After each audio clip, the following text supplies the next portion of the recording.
Okay, we're back again here at the Greatest Sports Channel, and what I wanted to go through next is explain why Derek Jeter is not a good fielding shortstop and has not been in his career, despite the fact that he got 5 Gold Gloves. Right now, he's on a Hall of Fame tour because this is his last season, and everybody's talking about this is the next guy that's going into the Hall of Fame. Well, I can guarantee you it's not for his fielding, and people don't know this. Even the voters for the Gold Glove Awards apparently didn't know this. And I took about 30 minutes here this afternoon and just put together his career and about 10 other shortstops that played in his career. And I thought we'd go through the specific years and talk about that and explain why he's not a good fielding shortstop. I recently published a book called The Greatest, in which I figured out who the greatest players were in history, and this was all positions, and I did offense, defense, and everything's in the book, and I came up with these absolute formulas for hitting and fielding and pitching relative to the era that they played in. And initially I thought I was going to get flack that Ozzie Smith was the 9th best fielding shortstop of all time. And as it turns out, I've been getting questions on why Derek Jeter is the worst fielding shortstop of about the 30 shortstops that I analyzed in the book. And the numbers were what they were. I didn't skew it. I just cranked out the book and the numbers, and there was a completely objective analysis. And it turns out that Derek Jeter, for his entire career, was 10% worse than the average shortstop fielder for his entire 20-year career. So it just was in the book, and I didn't really think about it much, but I mentioned that possibly this could keep him out of the Hall of Fame. Now, he was a pretty good hitter, very good hitter, or pretty good. He hit about 312 for his entire career, but was primarily a singles hitter. He had the luxury of playing in New York ahead of very good hitters behind him, so he saw a lot of good pitching his whole career. But we had him very low ranked in the book, and I mentioned there's a lot of other players, at least 100 other players, 50 or 100 that should be inducted before Derek Jeter would get in, and they're all listed in the book here at all positions. But in this video, I just wanted to talk about the defense. And overall, on his career, he wasn't a bad fielder per se as far as fielding percentage. He was almost always average in fielding percentage for his entire career. I would say 80% of the time he was average. It's amazing how average he was. 1.0 is the average in my book, and almost every year he is 1.0 of the fielding percentage, showing that he is completely average in fielding percentage. But that's not everything. There's range, putouts, and assists, which we'll get to in a second. And like I said, most of the time he was average 1.0. A couple of years he's 0.99, only 1% below average. 2% below average is the most he was, not even, because rounding. Usually he was only about 1% below average in his fielding percentage. And he won the Gold Gloves in 04, 05, 06, 09, and 010. So this afternoon I took about 30 minutes and I wanted to look at the specific seasons and see how this all looked on specific seasons, because in the book it only went through his career in total. So I took about a half an hour and about 10 players that played in his career, and I figured out that he shouldn't have ever got a Gold Gloves, even in his good fielding years. His best fielding year was in 2005, and in that year his range was average, and so was his range was 3% better than the average shortstop, and his fielding percentage was average. So I had him at completely average, or 4% better than all the shortstops in the entire league. Um, but that was his best year, and I'll show you why that he shouldn't even have got a Gold Glove that year. We'll go through the specific guys. Um, his range, in particular, in the first year in 1995, he was 19% lower than the average shortstop in range. Now, he only played 15 games that year, so we just throw that out. For his entire career, he only got to 4.08 balls, putouts, and assists per 9 innings. And the average shortstop over those 20 years got to 4.53 balls. And this is exactly where his shortcoming came in. And I'm not sure why he had such poor statistical range. I'm only going by the numbers. In 96 was a fairly good year for him. He was only 3% lower in statistical range. And same with 97. He was only 2.2% lower. And again, his entire career, he was almost always 1.0 fielding percentage. So he was completely average in that. So everything was based on this range. In 98, he was 10% worse than the average shortstop in range. And then from there on out, it continued and was poor the rest of his career, excluding '04 and '05, where he was about average. In 99, he was 16% worse in range. He only got to 4 balls per 9 innings, putouts and assists, and the league average for a shortstop was 4.73. In 2000, he was 13% worse in range. In '01, he was 15% worse in range. Only got to that year 3.81 balls, and the league range was 4.49. In '02, he was 17% worse than the average shortstop in range, 3.81 balls, league average 4.56. '03, he's getting worse. He was 18% worse in range. He only got to 3.74 balls, and the league range for a shortstop was 4.54. And it's funny because in that year he was 21st in MVP voting, and in several of the other years, in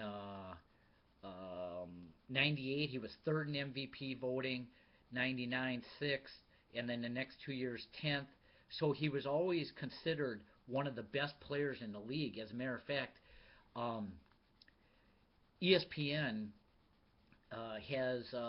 they ranked all the players in history as well, and I think it was ESPN has him ranked as the 20th best player of all time, which I think is a complete joke. I think I have him in my book, and we'll take a look maybe before the video is out, but I think I have him in history. I don't even know if I could find him. He was, um, let's see if I could even find him. He was 200 something, I think. Let's see. Sorry to take time on this video looking for him, but I can't even find his name. Well, he's not in the Hall of Fame. That's why I don't have him highlighted here. Um, we'll talk about that maybe some other time. But he was very low in the book overall, including his hitting. He did hit about 312 for his career, primarily a singles hitter. But we're just focusing on the defense. In '04, he got a little bit better. He was the average fielder and was 2% worse than the average shortstop in that year in range. And in '05, which is his best fielding year, he was 3% better in range than the average shortstop, and he was an average fielding percentage fielder. So that was his best year. He was 4% better than the average shortstop that year. But that was the best year that he had, and I'll show you there was a guy that was better than him that year, but did not get the Gold Glove. He got the Gold Glove 5 times. '06, he also got the Gold Glove. He was average fielder, 8% below in range. '07, they finally figured out that he wasn't a good fielder, didn't get the Gold Glove. He was 11% lower in range. '08, he was 8%, and then '09, they went back to, we got to give it to Jeter. He was 1% better in fielding percentage and 11 worse percent lower in fielding range. And interesting, I consider range even more important than fielding percentage because if you don't get to the balls, um, you can't even make a play or have a chance to make a play. So it's really strange that this is the way he was. In 010, he was 15% lower than the average shortstop in range, 0.859. He only got to 3.78 balls again, and the league average for a shortstop was 4.4. And his fielding percentage was 1% better than the average shortstop. In 11, again, he was 18% below in range. He was average fielding shortstop, so he was basically 18% worse than the average fielding shortstop in that year. In 012, he was seventh in MVP voting. He was 15% worse fielder than the average shortstop in the league. So I don't know. It doesn't make any sense. For his whole career, he was 10% worse in range than the average shortstop over those 20 years. He only got to 4.08 balls, and the average shortstop would get to 4.53 balls, putouts, and assists. So if there's something I'm missing of other than these objective numbers, I mean, he played how many games over 15 let's see, he played what 3,000 games in his career probably. 2,565 games he played in his career. I think we should be able to figure out with these numbers whether he's a good fielding shortstop or not. But it doesn't appear that he was. So then going through the specific years real quick, as I mentioned, or as I discovered, in 03 and 04, Alex Rodriguez in those years was the Gold Glove in the American League for Texas. And I'm not sure if he was prior to that, but I didn't look. But just in this half an hour before this video, I was able to notice that Alex Rodriguez was a Gold Glove in the 2 years prior. Well, then he got traded to New York, and they decided that they'd put Alex Rodriguez, the Gold Glover, at third and leave the average shortstop at short. And it's really strange why they did that, but that's what they did. And then the Gold Glove voters went along with it and then started giving them Gold Gloves, which is really, really bizarre. In 04,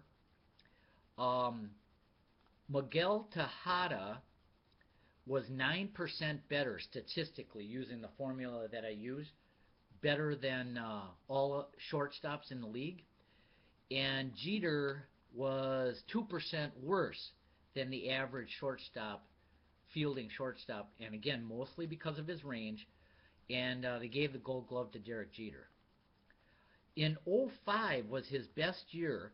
Derek Jeter was 4% better than the average shortstop in that year, but I was able to find a guy in my quick half an hour I spent looking, Julio Lugo, that year was almost 7% better than the average shortstop. His, I don't have his specific stats in front of me, I don't think. Let me see. No, I didn't. But even in the Jeter's best year, there was a guy better in that year as well.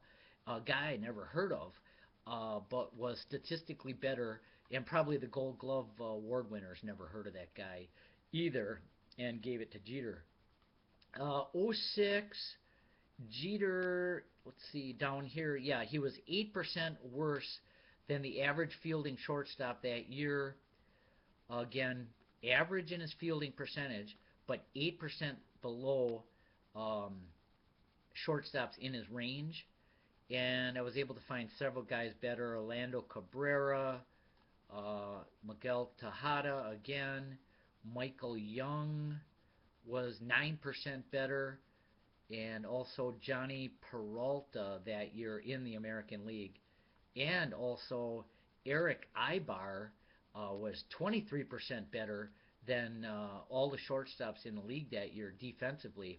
But they gave it to Jeter, who was 8% worse than the average shortstop. So very strange. '07, Jeter was 11% worse than the average shortstop, and there's several guys, many of these same guys that beat him out statistically the year before. They didn't give the Gold Glove to Jeter that year. Did not in '08. Again, many of these same guys are way better than Jeter. Jeter was 7% worse than the average shortstop, and there's many that are 6%, 14%. These are all in the American League. Uh, well, they didn't play that many games, but several that were 6% better than the average shortstops using this formula.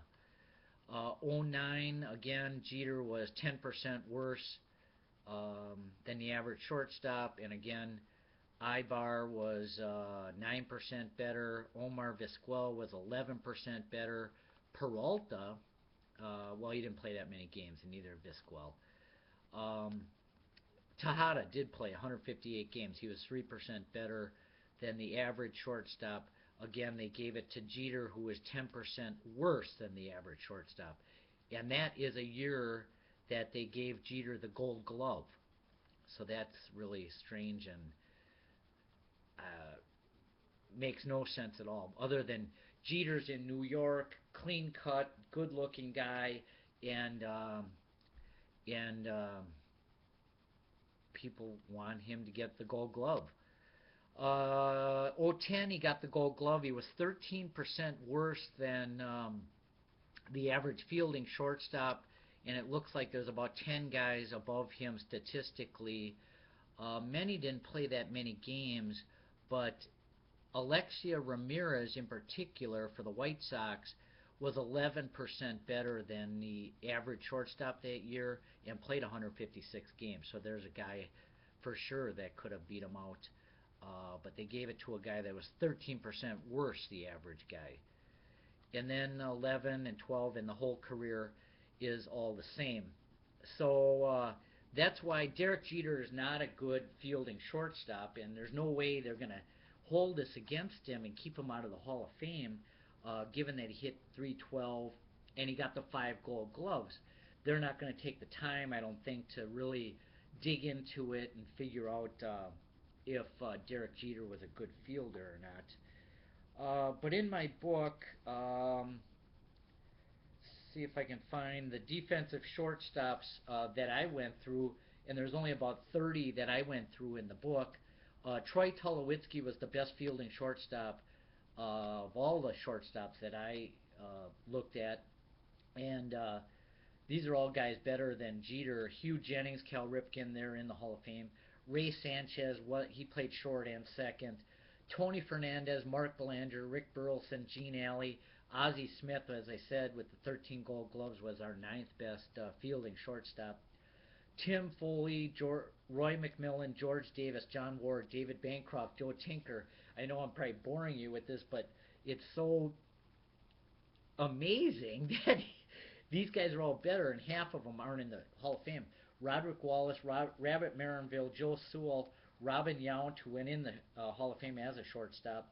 Omar Vizquel is not in the Hall of Fame, has 11 Gold Gloves, is 5% better than the average shortstop over his entire career, has 11 Gold Gloves, and played 24 years. He's not in the Hall of Fame.